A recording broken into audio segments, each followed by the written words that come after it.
Bueno, ¿qué tal? Buenas tardes a todos, todas y a todos quienes nos escuchen en este diálogo que vamos a tener con la colega Claudia Battestin, que es de Brasil. Ya la voy a presentar mejor. Simplemente presentarme. Mi nombre es Mónica Fernández Braga, trabajo en la Universidad Nacional de Quilmes. Ahí coordino un observatorio de educación intercultural y decolonial y hace muy poquito tiempo tuve el placer de sumarme a la dirección de la Cátedra Internacional de Interculturalidad y Pensamiento Crítico. Desde esos dos ángulos de trabajo internacional y nacional es que estamos invitando a personalidades, a profesores, profesoras, dedicados y dedicadas a la investigación y al trabajo en campo también, como es el caso de Claudia, y con la intención de llevarles información, de difundir las actividades que realizamos y poder ir haciendo más uniones que impliquen de algún modo esforzarnos colectivamente desde los pueblos de Abya Yala, sobre todo, ¿verdad? Bien, entonces desde ese lugar hoy vamos a estar dialogando con, como les decía antes, con Claudia Battestin. Ella es doctora y magíster en educación por la Universidad Federal de Pelotas en Brasil.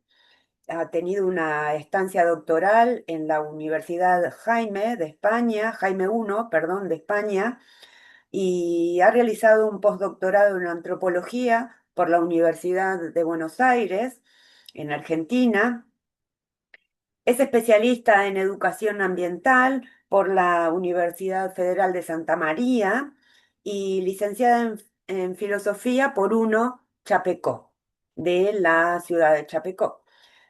Actualmente se desempeña como docente en el programa de posgrado en educación y en las licenciaturas interculturales indígenas de la Escuela de Humanidades de la Universidad Comunitaria de la región, también de Chapecó, perteneciente a la UNO, a la Universidad UNO de Chapecó. Coordina también el grupo de investigación Zulear o Suelar, Suelar podríamos decir desde acá, desde Argentina, ¿no? Interpreto que es esto de estar por la tierra, por el suelo, ¿no? Me dirás luego si estoy confundida. E integra también otras redes como la red ESIAL, que es una red también que tiene algo así como sede en Argentina, en la Universidad de 3 de Febrero, y ESIAL se dedica a pueblos indígenas también, al estudio y al diálogo con pueblos indígenas y con poblaciones afrodescendientes.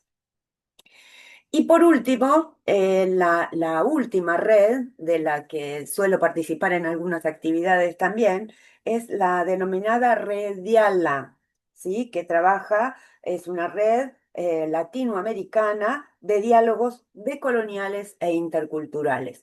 Entonces, de algún modo, hay muchas de nuestras actividades que nos ponen en contacto, como la docencia universitaria, la militancia en términos de la defensa de poblaciones originarias y afrodescendientes, la necesidad de descolonizar nuestras universidades y nuestra cultura tan arraigada a lo eurocéntrico. Desde ese lugar, Claudia, te dejo la palabra. La idea es que nos cuentes un poco sobre tus actividades particulares, pero también sobre todo las de Rediala, que es un grupo, una red de creación muy reciente, creo que debe tener unos 2 años aproximadamente, si no me equivoco. El micrófono es tuyo, yo corto el mío. Adelante.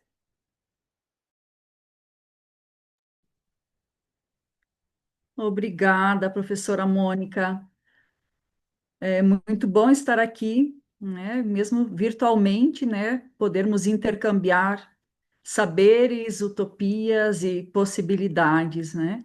Então, admiro muito o trabalho, né, que a professora Mônica vem desenvolvendo desde a Argentina, né, por Nuestra América e coordenando a cátedra, né, que eu também tenho acompanhado alguns movimentos e me uno, né, a vocês por esse diálogo intercultural, né, e decolonial.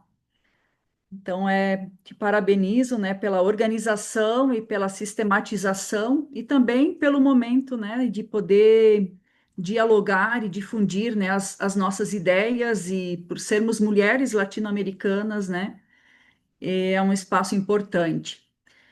Então, professora, eu vou falar português e em algum momento você pode me chamar, né, para qualquer dúvida e iniciamos então um diálogo. Eu falo aqui do oeste de Santa Catarina, estou muito Brasil, né, muito próximo da fronteira com a Argentina, né? Então pensando que as fronteiras foram criadas, né? Um dia no passado as fronteiras não existiam, né? E os povos eram livres para andar nos territórios. Então eu sempre penso quando se fala em fronteira, o como isso é recente na história dos povos, né? Então, inicialmente, eu vou comentar um pouco desse movimento da rede Ala, né? O próprio nome da palavra termina com Yala, que é lembrando a Bia Yala. Então, nós inicialmente pensávamos em colocar somente o nome Abya Yala, mas compreendemos que não seria um movimento de decolonização, talvez apropriado tirar América Latina, né? E que conectaria melhor, né? Então, a colonialidade, ela existe, nós vivemos nela, né? Então, o nome da rede ficou Rede Latino-Americana de Diálogos Decoloniais e Interculturais, né? Rede ALA. Então, nós iniciamos no ano de 2019 encontros mais sistematizados e reuniões e diálogos de como nós poderíamos unir as instituições, países, movimentos sociais e até criar a identidade visual, até criarmos alguns espaços de diálogo, né? Ela inicia em meados de 2020, 21. Então, é um movimento recente, né? Nós costumamos chamar de rede, porque ela tem essa mística, essa ideia de trama, de fios, de marcas, de vozes, de lugares, de encontros, né? De uma trama, é onde se intercalam, cruzam pessoas, vivências, memórias, né? Então, de pensar o motivo de ser uma rede, né? Porque nós chamamos de rede, né? E então a identidade visual da rede Ala, ela usa as cores da bandeira da Wipala, né? Isso é algo que nos identifica muito. E utilizamos o mapa da América invertida do artista uruguaio, né, Joaquim Torres Garcia. Podemos partilhar depois, professora Mônica, para que as pessoas possam conhecer pela identidade visual. E a logo, a identidade visual da Rede Ala, as pessoas da rede utilizam para colocar na divulgação dos eventos, de suas instituições, para colocar na capa, na pantalha, dos livros, das apresentações em trabalhos. Então, ela é uma identidade visual que potencializa, que tem uma circularidade, ela circula entre diferentes lugares, né? Enfim, então nós, no primeiro momento, nós tínhamos encontros mais periódicos, mais frequentes, né? E muitas pessoas foram agregando, se unindo, tecendo junto na rede, né? E E nós temos na rede como pessoas de instituições educativas que trabalham em escolas, em universidades, em movimentos sociais. E por muitas vezes, professora, desculpa, veio essa motivação para institucionalizar a rede, para ela pertencer a alguma instituição.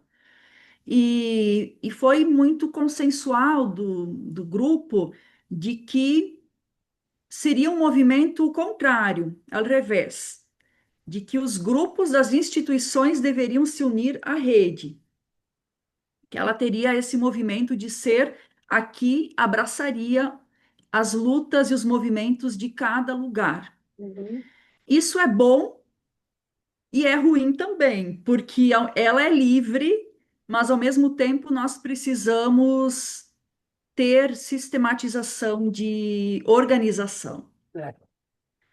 né? Então, nós temos na Rede Ala pessoas de 12 países que integram, né? De mais de 20 universidades, de vários movimentos sociais, né? Da América. E, e o que nós ouvimos, Mônica, é que as pessoas elas têm um lugar de referência. Ujú, Então, se elas precisam dialogar com alguém, elas buscam até a rede, né? A Rede Ala apoia esse movimento. Eu consigo alguém da Rede Ala para se unir a alguma atividade ou para discutir sobre uma temática. Então, as pessoas acabam tendo uma autonomia ujú. de levar a rede aonde elas estão. É um pouco assim um movimento, né? Por exemplo, nós teve um jovem que trabalha com relações étnico-raciais. Ele disse: Olha, eu fui falar sobre numa escola sobre educação nos terreiros, na Umbanda, e coloquei a rede Ala, me identifiquei como pertencente à rede. Né? Então as pessoas elas têm essa autonomia, liberdade de participar e partilhar, né? De algún Você modo, tem algum perdón que comentário? interrumpa, profesora, me parece algo extraordinario que la red sea una red libre, como mencionás, porque desde ese lugar es mucho más intercultural, si se quiere, desde el punto de vista que es interinstitucional. No hay solamente universidades, sino que también hay grupos étnicos, religiosos, que se quieran sumar y que quieran colocar su voz y que eso es maravilloso para nosotros y nosotras porque nos permite comprender otros espacios, otras culturas que si bien es cierto que nos han constituido, porque en nuestro ser mestizo hay algo de todo eso, pero que no lo conocemos justamente por nuestra formación occidental, ¿no? Entonces, desde ese lugar, bienvenido sea que no se hayan institucionalizado, si bien es cierto que cada uno de ustedes trabaja en una universidad también, ¿no? Entonces, de ese lugar, y escuchaba que decías, Claudia, que si tenés por ahí el logo, el sello de Rediala, luego dejaríamos también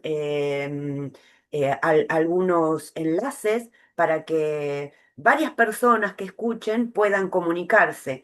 Digo, ahí tengo problemas de conexión, me está avisando. Estoy en un lugar apartado de la ciudad, vivo, entonces me suele fallar internet. Pero bueno, volviendo a nuestro tema, sería interesante que puedas compartir esa imagen de Rediala tan significativa, tan impactante, ¿no? Por la huipala, por el mapa invertido, porque en realidad el mapa que pone el norte en el norte es un mapa también eurocéntrico, ¿no? Entonces, esta posibilidad de pensarnos como norte, más que como sur, nos permite trabajar en ese diálogo de hacernos del sur, ¿no? De surearnos, como dice una de las redes que integras, Claudia. Entonces después dejaríamos enlaces, pero por ahora si tenés a mano la imagen, podés compartirla, la imagen de Rediala. Y te cedo nuevamente la palabra, ¿no? Ah, bien. Sí, pronto, pronto la apresento. Y que pensamos mucho también, Mónica, que las instituciones perpasan por nuestra vida, ¿no?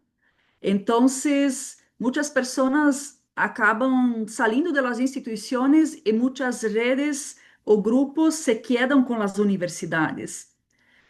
Então, foi uma forma de deixar a rede entre as pessoas e não com as instituições, né? Então, esse é um movimento para pensarmos, né? Porque é aí onde nós temos uma integração, né? Eu acho que nós estamos tendo a integração linguística, né? É onde nós podemos pensar numa internacionalização solidária, né? De redes de apoio, de parcerias, de intercâmbios solidários e, e são partilhas, né? Eu acho que é o bem comum de partilhar o conhecimento ou possibilidades, né? De se sentir integrado a um lugar em que as pessoas partilham de um movimento, de um sonho, de uma educação em comum,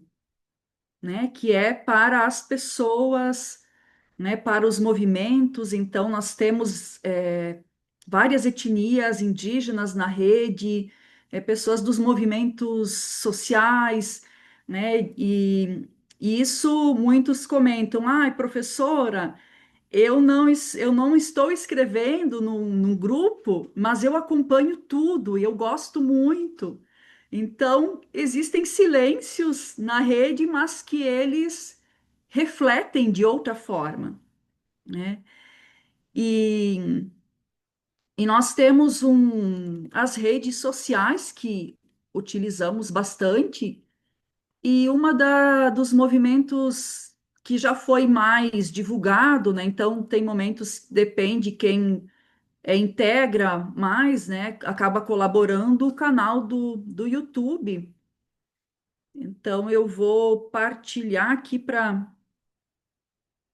você, Mônica, aqui para a gente, eu consigo partilhar aqui. Bien, entonces mientras Claudia trata de compartir, em, a ver, ahí estamos, creo que ahí vas a Puxa, poder compartir. não tô, não tô tendo permisso para compartilhar Ah, un a web. segundito, a ver. em, Rediala em YouTube. Solo poniendo esto ya. a ver ahora, Claudia, Uhum. porque yo no lo tengo registrado. Entonces, a ver si te deja compartir. Ahí te puse como anfitrión, así que debería dejarte. Uhum. Aún no. A ver. Pero pasa nada. Aquí sai la edición, se puede poner después. O Sí, puede buscar en la internet sí. y compartir, Mónica. Sí, porque no me deja Eh, minimizar la pantalla al estar grabando, no me deja minimizar, entonces no puedo salir a buscar em, el enlace. sí. Pero bueno, esto que estamos haciendo de compartir, ¿no? Esto era Uhum. interesante conocerlo. Nosotros desde la Cátedra Internacional de Interculturalidad y Pensamiento Crítico realizamos anualmente un congreso Todavía no está bien planteado esto del último, que sería el quinto, el que va a ser ahora en noviembre, pero siempre, por supuesto, están invitadas todas las redes y sobre todo después de haber nos contado que la Rediala a ver, no quiere institucionalizarse de algún modo porque no quiere depender de una institución para Sim. permitir que más personas la integren, ¿no? Entonces, desde ese lugar me parece extraordinario y me parece algo innovador también, ¿no? Porque en líneas generales siempre las redes están integradas por instituciones, ¿no? Hay otras redes que también integro, que justamente con la idea de poder integrar, se llama Red de Cátedras, Uhum. instituciones y personalidades del estudio de la deuda pública. No sé si conoces a Ramiro Chimuris, que es un colega de Uruguay que coordina esa red con la que hemos trabajado también, sobre todo en pandemia, ¿no? En pandemia es que trabajamos mucho con las redes y con esta comunicación virtual, por llamarla de algún modo.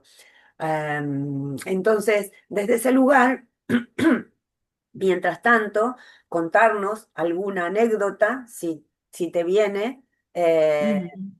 respecto del trabajo de campo que haces vos, Claudia, con las poblaciones indígenas y afrodescendientes, ¿no? Eso sería también interesante porque entiendo, he visto algunas entrevistas tuyas y es como que emocionan, ¿no? Emocionan por ese mutuo aprendizaje que se da en el trabajo de campo, ¿no? Así que si querés contarnos algo de eso. Sim. Ah, graças, Mônica. É, então, a universidade, ela é um lugar possível, mas não é um lugar de todos os acontecimentos, né? Então, nós que viemos da filosofia, né, falar da praxis é algo muito sério, é algo muito complexo. E se utiliza tanto a palavra praxis, né? E ela vai muito além da tradução teoria e prática, né? Ela é um modus, né, operandi do bem viver, dá para pensar assim numa ampliação.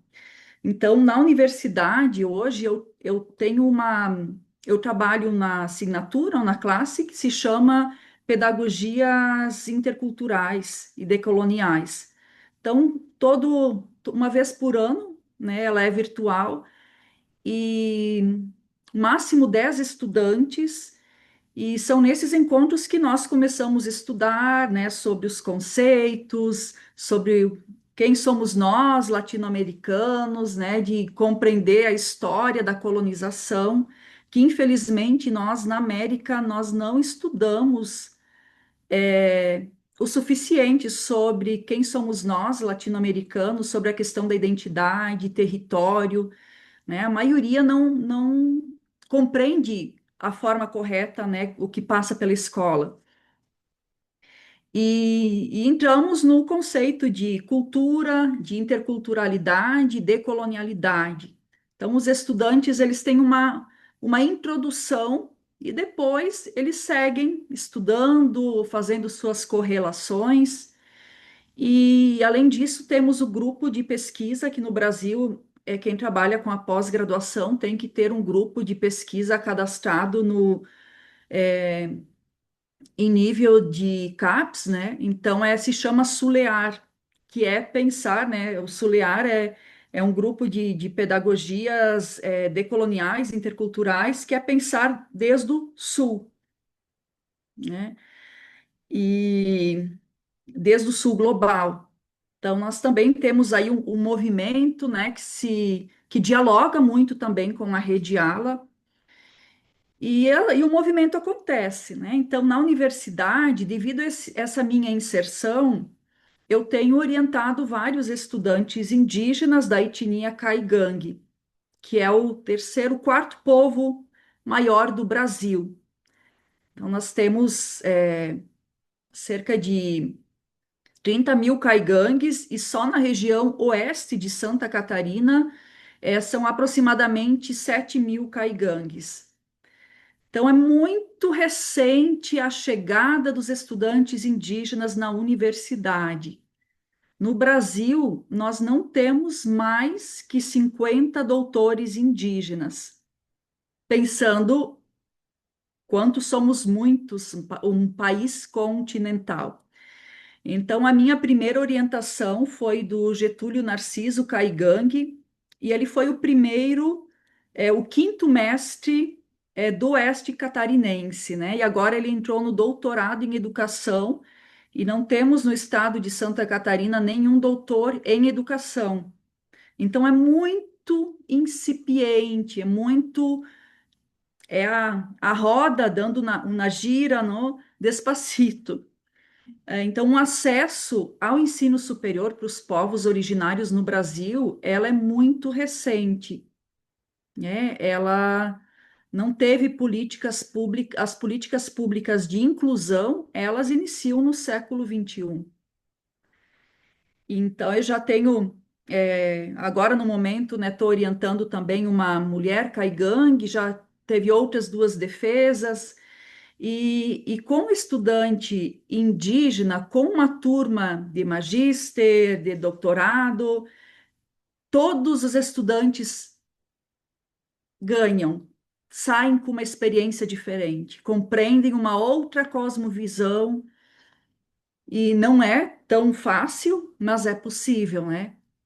Então, tenho trabalhado sobre o tema das africanidades, né, também das relações étnico-raciais, né? Aqui nós temos uma região muito próxima do Contestado, né? Temos muita cultura nessa região dos caboclos, né? Que é uma miscigenação do negro com o indígena, com o branco, e, e é uma região com marcas muito fortes ainda da colonização. Então, nós comentamos sempre que o projeto, como Henrique Dussel falava, né, esse projeto ele segue ainda em curso, né, que é o projeto inicial do colonizador, que era conquistar, dominar e Uhum, colonizar. Ele segue, né, Mônica, mas de formas diferentes.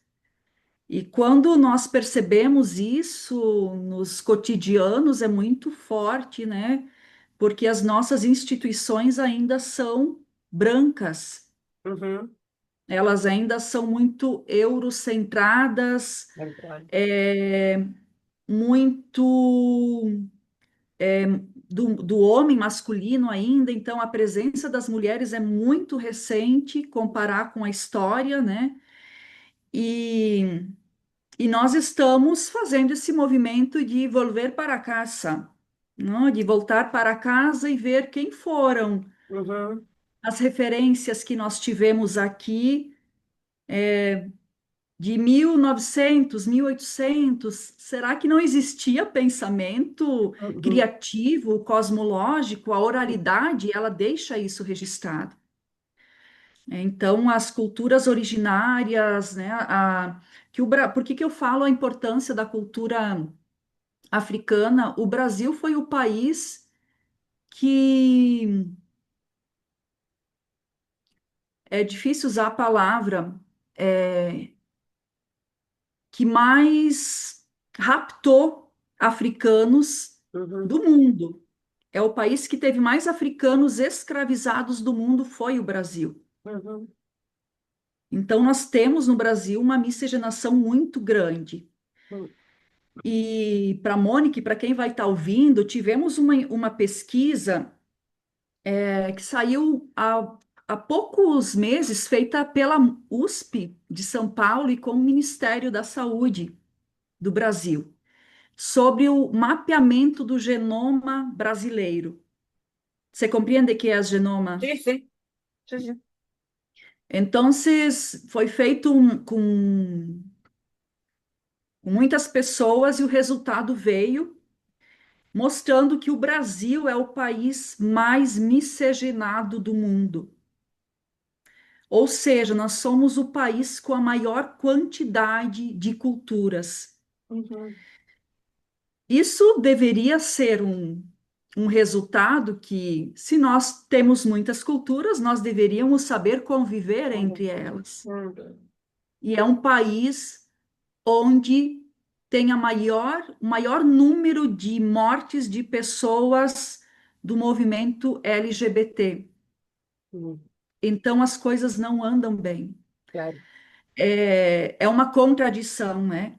Uhum, E só terminando, Mônica, essa pesquisa mostra que o Brasil ele nasce de uma violência, uhum, de um abuso, uhum, porque o genoma masculino é predominantemente europeu e as mulheres são negras e indígenas. Então, isso é muito dolorido, uhum, pensar o como a mulher no Brasil e na América. Isso dá para ampliar para a América, porque a história se repete, né? uhum, Então, quando nós pensamos, na minha região não tem indígenas e negros, no meu país não tem, é porque eles foram expulsos ou exterminados, porque aqui era o locus, né, o lugar de viver, de habitar originário, né?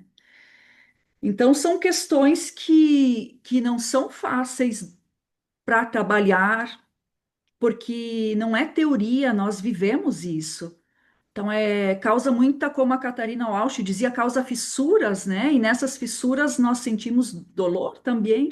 uhum, E, e, e por esse movimento, desde quando eu era muito jovem, eu participava das pastorais da juventude, que era um movimento que vinha da teologia da libertação, de criar nas igrejas as pastorais, dos encontros, né?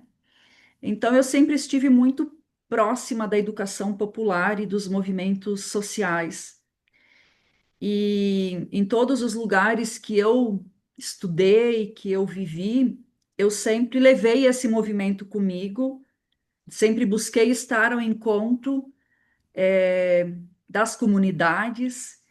E hoje aqui na região que eu estou, né, eu integro enquanto apoiadora um conselho indigenista missionário, que é o CIMI, um conselho criado nos anos 70, que foi muito importante para apresentar ao mundo a violência dos povos contra os povos, para busca da legalização dos territórios. uhum, Então, é um trabalho voluntário que eu faço e que estou nas comunidades, né? Para formação com a juventude, para encontrar multiplicadores de uhum, ações, de donações, de poder ser rede, né? Então, se eu não tenho, mas eu encontro alguém que possa colaborar. Então, somos puentes ou claro. melhor redes, não? E, e sem nosotros darmos os nomes, estamos fazendo movimentos interculturais, pluriculturais, decoloniais, muito antes de nomearmos isso. Claro. Uhum, Mas é ainda um movimento muito, quiçá, solitário, mas quando encontramos em português fala muito isso, os pares de luta, nos realizamos, nos fortalecemos. claro. Somos poucos, mas os poucos partilham, comungam de algo em comum. E é isso que dá força para mediarmos a universidade, a vida pública, os estudantes. a praxis, né? Então, é, são escolhas, são caminhadas, né? E semeaduras.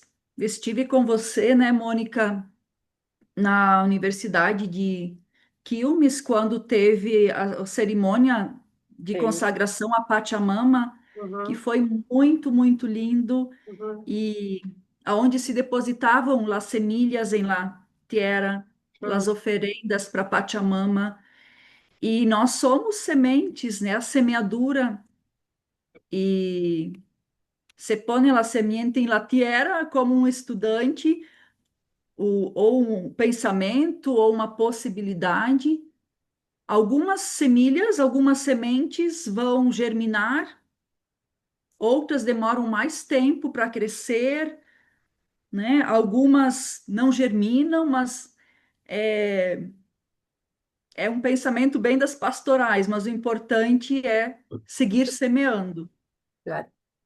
Pues qué interesante esto de, bueno, en la Universidad Nacional de Quilmes, que es chiquita, este grupo de compañeras con Selva Cena, que hacen todos los años la fiesta, la celebración de la Pachamama, es un grupo muy reducido.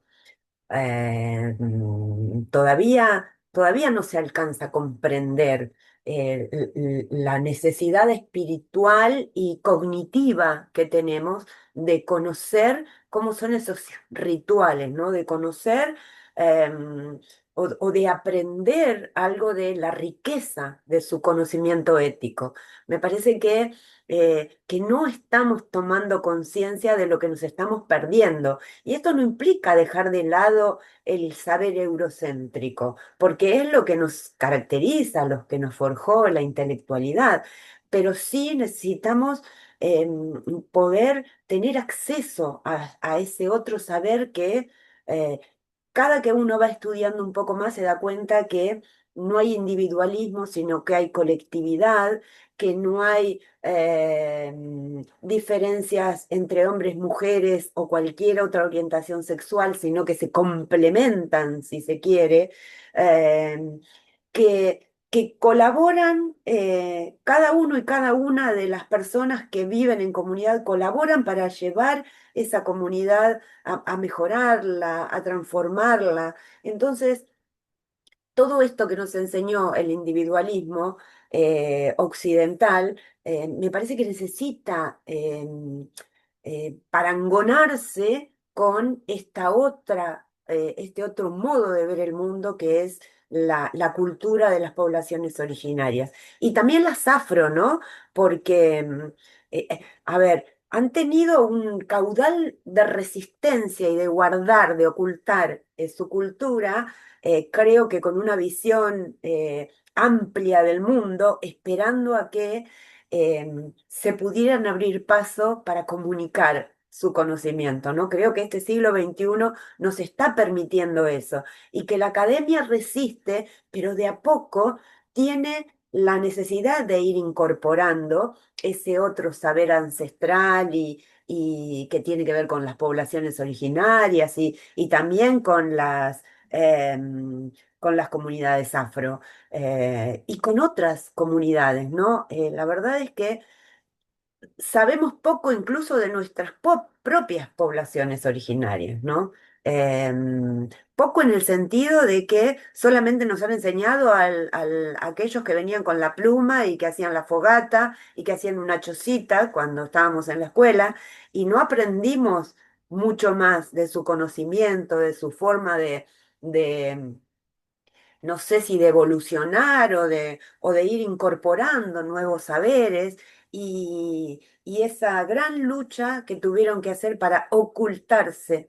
Ahora, cuando es tiempo de desocultar esa gran cantidad de saberes, me parece que más que nunca tenemos que hacer el esfuerzo de poder unirnos, ¿no? Entonces, yo me quedé pensando, Claudia, en esto que comentabas del estudiante que está en el doctorado y me pregunto em, si la universidad le acepta que entregue sus documentos de tesis en otro idioma que no sea el portugués, o si ese estudiante maneja la lengua de su grupo, ¿no? De su grupo comunitario.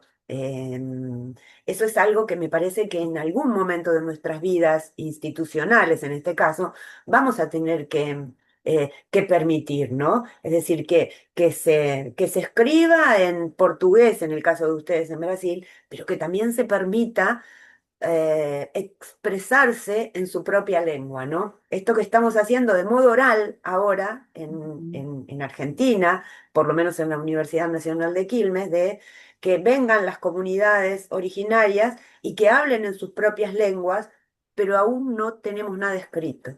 Entonces, la inquietud era esa, saber si este estudiante está pudiendo trabajar en su lengua materna. Uhum. Ai, Mônica, sí, son muchas cuestiones que nosotros tendremos que apoiar e pensar. Eh, Se tem uma lacuna no sul do Brasil muito grande com os idiomas pela colonização, pela ditadura. E o que eu estou trabalhando, Getúlio, eles falam o caigangue. Então, veio numa provocação dos professores, por que você não escreve a sua pesquisa em português e em caigangue? E a resposta dele é: eu teria que fazer duas vezes a pesquisa, porque pensar em português é um conhecimento e pensar em caigangue eu acesso outros significados. Mm, Então, e tem muitas palavras que não têm tradução para o português, muito claro. sentimento, muita cosmovisão. Mm, Então, é um desafio muito grande, né? Então, estamos assim aprendendo, né, a ver como, porque as normas do Brasil, em nível de ministério, né, em português, mas algumas instituições já estão ousando a decolonizar isso e fazer, né, com uma autonomia, mas vamos ver como vamos caminhar até lá, né? Mas ele está no português, né, atualmente, mas no mestrado ele fez muita tradução, deixou muito texto em caigangue. ajá. Então, partes de texto dos velhos, dos saberes da comunidade, Mm, que foi um pedido das pessoas que ele conversou, do grupo, para não traduzir no português, para ajá. preservar aquele conhecimento no idioma. Então, ok, né? É algo que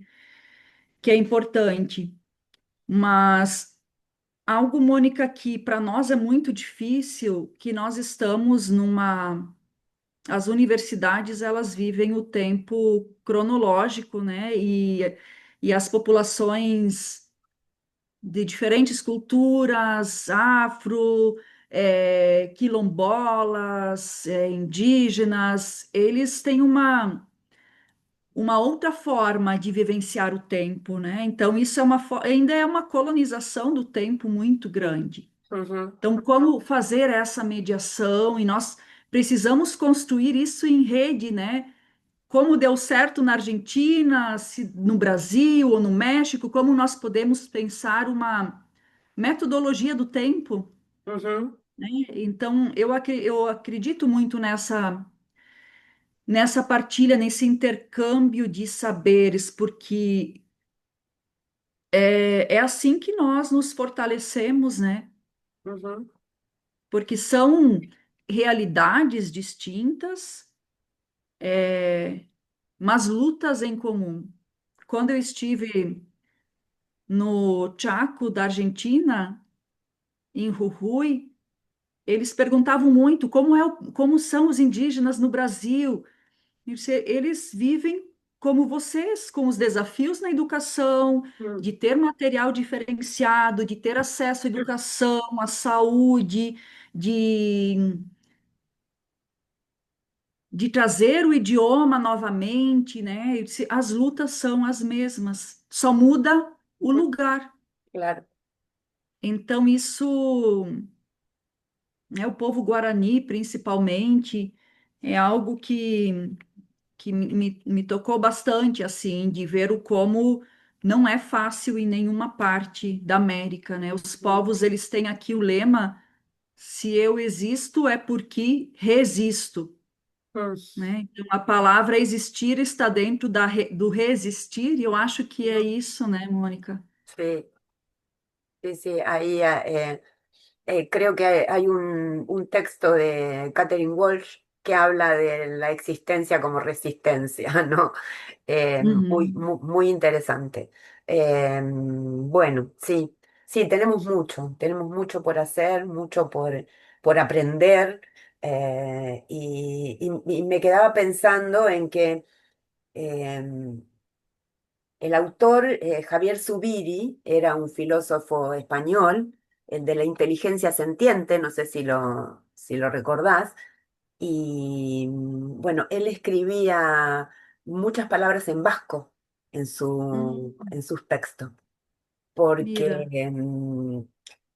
porque no encontraba una palabra en castellano que le resultara útil para decir lo que quería decir, ¿no? Entonces, cuando yo dije que iba a estudiar la filosofía de Javier Zubiri, me dijeron, es muy difícil. Y yo dije, cabeza dura, cabeza dura quiere decir em, terca, muy terca. Dije, no, yo voy a estudiar a Javier Zubiri. Y uno inmediatamente, cuando empieza a comprender cuál es el sentido de lo que quiere escribir, se da cuenta que no es difícil, que lo difícil es traer palabras nuevas o de otro lenguaje o de otra lengua, porque el castellano o el portugués, en el caso de ustedes, no alcanza para expresar lo que uno quiere decir, ¿no? Entonces, de ese lugar celebro que esas poblaciones con las que trabajó el doctorando hayan pedido que no se traduzca, ¿no? Porque uhum, de algún modo es como para hacer una traducción literal no se puede. Entonces, vayamos a visitar a esas personas que colaboraron con la investigación para preguntarle, ¿no? O tengamos un panorama aproximado de lo que nos quieren decir, ¿no? Porque a lo uhum, mejor hay una enseñanza muy oculta ahí en esas citas textuales en otra lengua, ¿no? No sé, pienso en voz alta porque todo esto me interesa muchísimo, eh, y entonces mientras te voy escuchando voy pensando en cómo podemos uhum. adelantar un poco o decolonizar un poco el conocimiento, ¿no? Nuestro Sim, conocimiento. sim, e há um risco, tem um risco que muitos questionamentos, e eu me preocupei muito, né? Eu, uma mulher branca, né? O risco de eu poder estar novamente colonizando. Então, é um exercício interessante e eu construí talvez um método para trabalho. Quando eu tenho, que é o tempo da escuta. Ujú, Então, eu fico horas ouvindo, me conta sobre como foi a infância, como era naquele período na escola, e tem uma relação de confiança. Então, quando você constrói ela, mm, é nesse diálogo, nessa narrativa, que eu tive muitas revelações lindas, onde eu falo, escreve sobre isso. É isso? Isso é epistemologia. Digo, ujú. não, isso é epistemologia, professora? Isso é importante, o que eu estou contando? Mm, Então, o que é conhecimento tradicional para uma comunidade, o que é cosmovisão, nós traduzimos como epistemologia, né? ujú, Então, é fantástico quando esses saberes se transformam em conhecimento, né? ujú, Então, e não é difícil, a gente começa a traduzir em muitas coisas que nós chamamos de categoria na filosofia, né? ujú, Então, eu disse, ó, olha só, por exemplo, Isso parece muito com o pensamento pré-socrático. Por Ujú. isso, em tal período já. Então, é interessante ver o que. Porque quando os pré-socráticos, na Idade Antiga, o pensamento que se tinha, né, na Grécia, no Egito, enfim, os povos no mesmo período, os povos no Peru, em Caral, no Claro. México, eles Ujú. também Sí. produziam formas de pensar e de se organizar, né? Ujú. Então, isso, mas a nossa descoberta arqueológica é muito recente para poder traduzir esse pensamento, né? Das alegorias, da Claro. mitologia, Ujú. mas é um encontro possível, né, Mônica? O como a gente pode começar a trazer o que nós estudamos, mas fazer uma rede, né? O que nesse Sí. mesmo período acontecia aqui, Ujú. né? E aí começa a se tornar mais integrador. E é isso que nos constitui enquanto professor, né? Professora, de poder fazer esses encontros de acontecimentos, né? E de valorização de outros pensamentos e formas de viver, né? Ujú. Sí. Sí, totalmente de acuerdo. Bien, llevamos una hora charlando. Parece que no, pero cuando algo está interesante, ¿no? Uno podría seguir charlando, pero esto espero que se repita, ¿no? Que nos juntemos nuevamente para contar experiencias de nuestras investigaciones. En nuestro caso, estamos iniciando una investigación en el marco de la obra de José María Arguedas, un peruano que creció entre una familia entre indígenas, y entonces conocía la lengua con la que aprendió a hablar, además del castellano, y toda su literatura es algo así como una autobiografía, ¿no? Porque es como que los personajes no tienen los mismos nombres, pero tienen mucho que ver con su propia historia. Un autor que ha sido folclorizado, ¿no? Que ha sido entendido como que, bueno, esto es arte, pero yo creo que es mucho más que arte, ¿no? Yo creo que es un modo de mostrarnos cómo podemos decolonizar nuestro pensamiento. Así que desde ahí eh, todavía no hemos empezado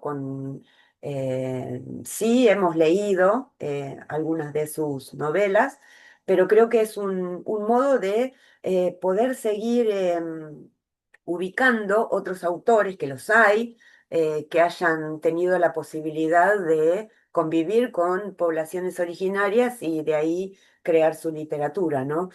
Tal vez el modo en que el siglo XX ha tenido como para expresar esos saberes negados, ¿no? De las poblaciones originarias. Entonces me parece que el camino que nosotros pretendemos seguir es ese, seguir buscando autores y autoras que hayan de alguna manera reconstruido esa historia mestiza, por llamarla de algún modo, ¿no?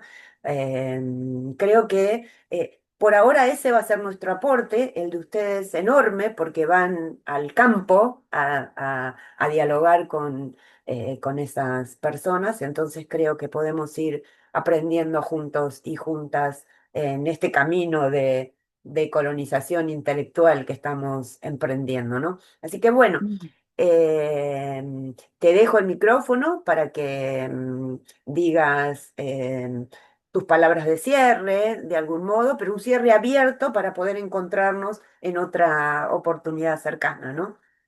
Ah, por supuesto. Mm.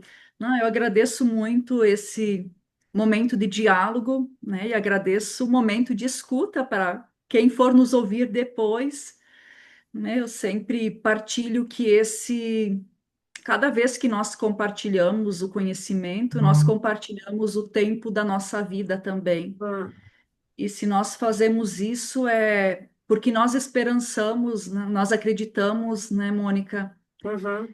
Em outros lugares, né, que que outros movimentos sejam possíveis, né? Então é muito gratificante poder partilhar esse tempo da minha vida. Então, com você, Mônica, essa hora, né? E admiro muito o seu trabalho e nós que nós possamos seguir, né? Sendo rede, Ujú, né? Ampliando essa trama, esse tecer, tear. Por nosotras y por nuestros hermanos y hermanas de Abya Yala, de Latinoamérica, e eu fico à disposição para nós seguirmos dialogando, para intercambiar, né, para nós conhecermos ujú, outros lugares, pessoas, que é isso que nos torna seres melhores, né? ujú. Então, agradeço de coração e seguimos por nuestra Abya Yala, não?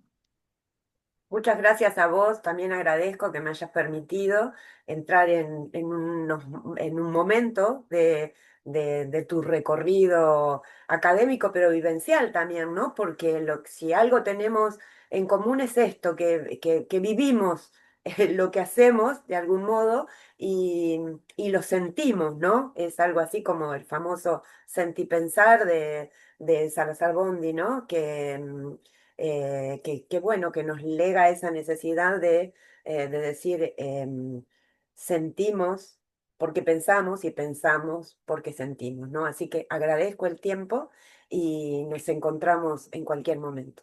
Adiós. Adiós, hasta pronto.